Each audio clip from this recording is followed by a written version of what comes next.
Jasprit Bumrah champions trophy ಆಡಲ್ಲ ಅಂತ ಒಂದು ಅಪ್ಡೇಟ್ ಬರ್ತಾ ಇದೆ ಫ್ರೆಂಡ್. ಈ ಒಂದು ಅಪ್ಡೇಟು ಟೋಟಲ್ ಆಗಿ ಬರೋಕ್ಕೆ ಕಾರಣ ಏನಪ್ಪ ಅಂದರೆ ಜಸ್ಪ್ರೀತ್ ಬುಮ್ರಾಗೆ ಇಂಜುರಿ ಆಗಿದೆ ಫ್ರೆಂಡ್. ಟೋಟಲಾಗಿ 5ನೇ ಟೆಸ್ಟ್ನಲ್ಲಿ ಅಂದರೆ ಟೋಟಲಾಗಿ ಲಾಸ್ಟ್ನೇ ಟೆಸ್ಟ್ನಲ್ಲಿ ಸ್ವಲ್ಪ ಇಂಜುರಿ ಆಯಿತು ಜಸ್ಪ್ರೀತ್ ಬುಮ್ರಾಗೆ. ಆ ಒಂದು ಇಂಜುರಿಯಿಂದ ಈಗ ಆ ಒಂದು ಟೆಸ್ಟ್ನ ಆಡಲಿಲ್ಲ. ಅಂದರೆ ಒಂದು ಇನ್ನಿಂಗ್ಸ್ ಅಷ್ಟೇ ಆಡಿದರು, ಇನ್ನಿಂಗ್ಸ್ ಆಡಲಿಲ್ಲ, ಅರ್ಧಂಬರ್ಧ ಆಡಿ ಅಲ್ಲಿಗೆ ಇಂಜುರಿ ಆಗಿದ್ದರಿಂದ ಅವ್ರಿಗೆ ಸ್ಟಾಪ್ ಮಾಡಿದರು. ಆದರೆ ಆ ಸ್ಟಾಪ್ ಮಾಡಿ ಇಂಜುರಿಯಿಂದ ರಿಕವರ್ ಆಗಲಿಲ್ಲ. ಹಾಗಾಗಿ ಈ ಇಂಗ್ಲೆಂಡ್ ವಿರುದ್ಧ ಇಂಗ್ಲೆಂಡ್ ವಿರುದ್ಧ 2020 ಹಾಗೆ ODIಗೆ ಆಡಲ್ಲಂತ ಒಂದು ಕನ್ಫರ್ಮ್ ಆಗಿ ಅನೌನ್ಸ್ ಆಯಿತು. ಅದು ಕೂಡ ನಾನು ವಿಡಿಯೋ ಮಾಡಿದ್ದೆ. ಆದರೆ ಈಗ ಚಾಂಪಿಯನ್ಸ್ ಟ್ರೋಫಿಯು ಕೂಡ ಜಸ್ಪ್ರೀತ್ ಬುಮ್ರಾ ಆಡೋಕ್ಕೆ ಡೌಟ್ ಅಂತೆ ಫ್ರೆಂಡ್. ಟೋಟಲಾಗಿ ಇವರು ಆ ಒಂದು ಇಂಜುರಿಯಿಂದ ರಿಕವರ್ ಆಗೋದು ತುಂಬ ಸ್ವಲ್ಪ ಸಾಧ್ಯತೆ ಕಮ್ಮಿ ಇದೆ ರಿಕವರಿ ಆಗೋಕ್ಕೆ. ಹಾಗಾಗಿ ಈಗ ಜಸ್ಪ್ರೀತ್ ಬುಮ್ರಾ ಅವರು ಈ ಒಂದು ಚಾಂಪಿಯನ್ಸ್ ಟ್ರೋಫಿಗೆ ಬರೋದು ಡೌಟ್ ಅಂತ ಒಂದು ಅಪ್ಡೇಟ್ ಬರ್ತಾ ಇದೆ.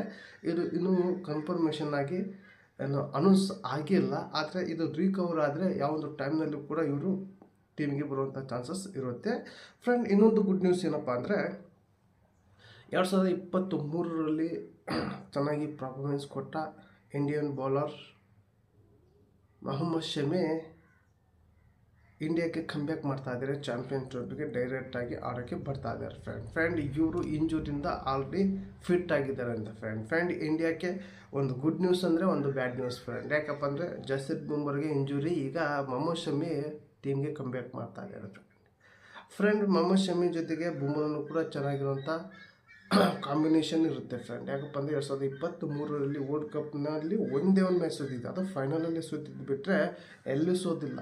ಟೋಟಲಾಗಿ 9 ಮ್ಯಾಚ್ ಟೋಟಲಾಗಿ ಗೆದ್ದಿದೆ ಇಂಡಿಯಾ. ಅಂದರೆ ಇಂಡಿಯನ್ ಬಾಲಿಂಗು ಬ್ಯಾಟಿಂಗ್ ಲೈನು ಕರೆಕ್ಟಾಗಿ ಪರ್ಫಾರ್ಮೆನ್ಸ್ ಕೊಟ್ಟಿತ್ತು. ಅದೇ ರೀತಿಯಲ್ಲಿ ಚಾಂಪಿಯನ್ ಟ್ರೋಫಿಗೂ ಕೂಡ ಈ ಜಸ್ಪ್ರೀತ್ ಬುಮ್ರಾ ಆಗಲಿ ಹಾಗೆ ಮೊಹಮ್ಮದ್ ಶಮಿ ಆಗಲಿ, ಈ ಒಂದು ಇಬ್ಬರು ಅಟ್ಯಾಕಿಂಗ್ ಬಾಲರ್ ಇದ್ದರೆ ಟೀಮ್ನ ಬೇಗ ಕಟ್ ಹಾಕಬಹುದು ಅನ್ನೋ ಉದ್ದೇಶಕ್ಕೆ ಚೆನ್ನಾಗಂಥ ಪರ್ಫಾರ್ಮೆನ್ಸ್ ಎಲ್ಲರೂ ಕೂಡ ನಿರೀಕ್ಷೆ ಮಾಡಿದ್ವಿ. ಆದರೆ ಈಗ ಶಮಿ ಕಮ್ಬ್ಯಾಕು ಇತ್ಲಾಗೆ ಬುಮ್ರಾ ಇಂಜುರಿಯಿಂದ ಈ ರೀತಿಯ ಆಗಿದೆ. ಯಾಕಪ್ಪ ಅಂದರೆ ಈಗ ಇಂಜುರಿ ಅಂದರೆ ಏನು, ಬ್ಯಾಟಿಂಗ್ ಆದರೆ ಒಂದು ಆಡ್ಬೋದು ಏನೋ ಸ್ವಲ್ಪ ಮಾಡ್ಕೊಂಡು, ಅಂದರೆ ಬಾಲಿಂಗ್ನಲ್ಲಿ ಹಂಗೆ ಬರಲ್ಲ ಬಾಲಿಂಗ್ನಲ್ಲಿ. ಯಾಕಂದರೆ ಅವರೊಂದು ಬಾಲು ಪ್ರತಿಯೊಂದು 10 ಎನರ್ಜಿಯೊಂದಿಗೆ ಒಗಿಬೇಕು. 10 ಓವರ್ ಬಾಲ್ ಹಾಕೋದಂದ್ರೆ ಅಷ್ಟು ಸುಲಭದ ಮಾತಲ್ಲ ಒನ್ ಡೇನಲ್ಲಿ. ಪವರ್ ಇಟ್ಟು ಬ್ಯಾಟಿಂಗ್ ಏನಪ್ಪ ಅಂದರೆ ಜಸ್ಟ್ ತಿಳಿಯೋದು, ರನ್ ಓಡೋದಷ್ಟೇ. ಅವ್ರು ಬಾಲಿಂಗ್ನಲ್ಲಿ ಹಾಗಿಲ್ಲ. ಬಾಲಿಂಗ್ ಚೆನ್ನಾಗಿರುವಂಥ ಪ್ರದರ್ಶನ ಕೊಡಲೇಬೇಕು ಅಲ್ಲಿ. ಯಾಕಪ್ಪ ಅಂದರೆ ಮತ್ತೆ ಈಗ ICC ಟ್ರೋಫಿಯಿಂದ ಇದು ICC ಟ್ರೋಫಿ ಆಗಿದ್ದರಿಂದ ಇದನ್ನು ಸ್ವಲ್ಪ ಜಸ್ಪ್ರೀತ್ ಬುಮ್ರಾ ರಿಕವರ್ ಸ್ವಲ್ಪ ಆಗಬೇಕು ಅನ್ನೋದು ನಮ್ಮ ಒಂದು ಆಸೆ. ಈ ಒಂದು ರಿಕವರ್ ಆಗಿ ತಂಡಕ್ಕೆ ಸೇರಿಕೊಂಡ್ರೆ ಇಂಡಿಯಾಗೂ ಕೂಡ ಬಾಲಿಂಗ್ ಅಟ್ಯಾಕಿಗೆ ಚೆನ್ನಾಗಾಗುತ್ತೆ. ನೋಡೋಣ ಫ್ರೆಂಡ್. ಇಂಡಿಯಾಕ್ಕೆ ಒಂದು ಗುಡ್ ನ್ಯೂಸು, ಒಂದು ಬ್ಯಾಡ್ ನ್ಯೂಸ್ ಇದೆ. ಆ ಬ್ಯಾಡ್ ನ್ಯೂಸ್ ಇರೋದು ಕೂಡ ಗುಡ್ ನ್ಯೂಸ್ ಆಗಲಿ ಅನ್ನೋ ಉದ್ದೇಶಕ್ಕೆ ಎಲ್ಲರೂ ಕೂಡ ಆಸೆ ಇದೆ. ಕಮ್ಬ್ಯಾಕ್ ಮಾಡ್ತಾರೆ ಅಂದ್ಕೊಂಡಿದ್ದೀನಿ. ನೋಡೋಣ ಫ್ರೆಂಡ್. ಅಫಿಷಿಯಲ್ ಆಗಿ ಇನ್ನೂ ಕೂಡ ಅನೌನ್ಸ್ ಆಗಿಲ್ಲ. ಬುಮ್ರಾ ಅವರು ಆಡ್ತಾ ಇರಲಿಲ್ಲ ಅಂತ 12ನೇ ತಾರೀಕಿಗೆ ಇದೆ. ಸ್ಕ್ವಾಡ್ ಅನೌನ್ಸ್ ಆಗುತ್ತೆ 12ನೇ ತಾರೀಕಿಗೆ ಜನವರಿ. ನೋಡೋಣ, ಇನ್ನೊಂದು 2 ದಿನದಲ್ಲಿ ಟೋಟಲಾಗಿ ಇಂಡಿಯನ್ ಸ್ಕ್ವಾಡ್ ಅಫಿಷಿಯಲ್ ಆಗಿ ಅನೌನ್ಸ್ ಆಗುತ್ತೆ. ಆವಾಗ ಕ್ಲಿಯರ್ ಪಿಕ್ಚರ್ ಗೊತ್ತಾಗುತ್ತೆ ಫ್ರೆಂಡ್. ಟೋಟಲ್ ಆಗಿ ಬುಮ್ರಾ ಅವರು ಕಮ್ಬ್ಯಾಕ್ ಮಾಡಲಿ ಅನ್ನೋ ಉದ್ದೇಶಕ್ಕೆ